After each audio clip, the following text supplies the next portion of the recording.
So next we're going to discuss the collapse of the wave function. So unitary time evolution preserves all aspects of a state wave function. So no information about the wave function is lost under unitary time evolution. But there is another type of evolution in quantum mechanics which is a lot more drastic than the unitary time evolution. So the unitary time evolution is something very nice and continuous where no information is lost. But this other evolution is a very, very abrupt change in the wave function in a way that a lot of information is lost. And as we shall see, this is intimately related to observation. So let's start with the wave packet. So we have some wave packet, psi of x of t. So it could be something like this. So we know that the wave packet has some spread. So this is the spread of the wave packet. Let's call it delta. And suppose that we are now going to do an experiment on the position of the particle. And suppose that we do an experiment on the position of the particle, but such that the precision of our experiment tells us that we found the particle in a very narrow region whose width is delta.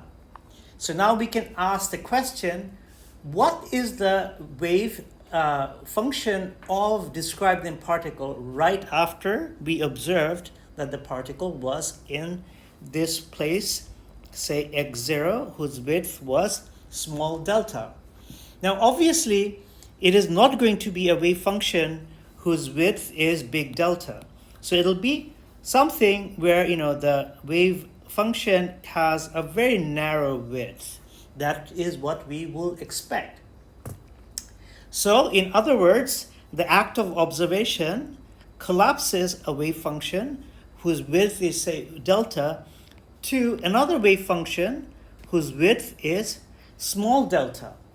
So due to the uncertainty principle, we will know is that the momentum information of the particle before we did the experiment was the uncertainty was 1 over delta, whereas the momentum information after the experiment, after observing, would be 1 over delta.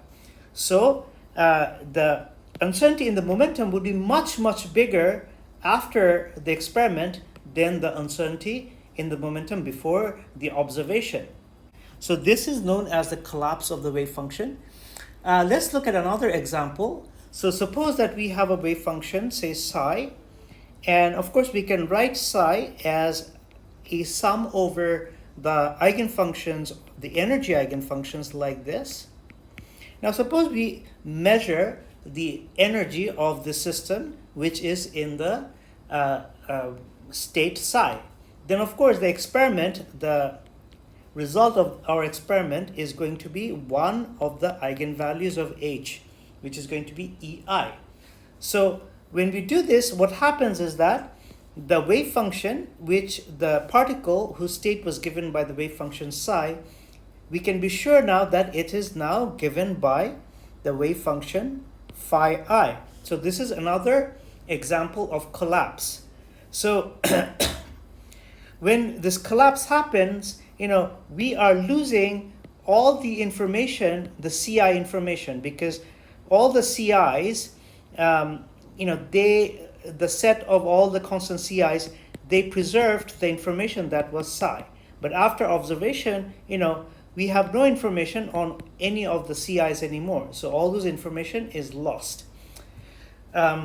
So the other thing to observe is that, if we assume that psi was normalized, we can see that after the collapse, phi, the resulting wave function, is not necessarily normalized anymore.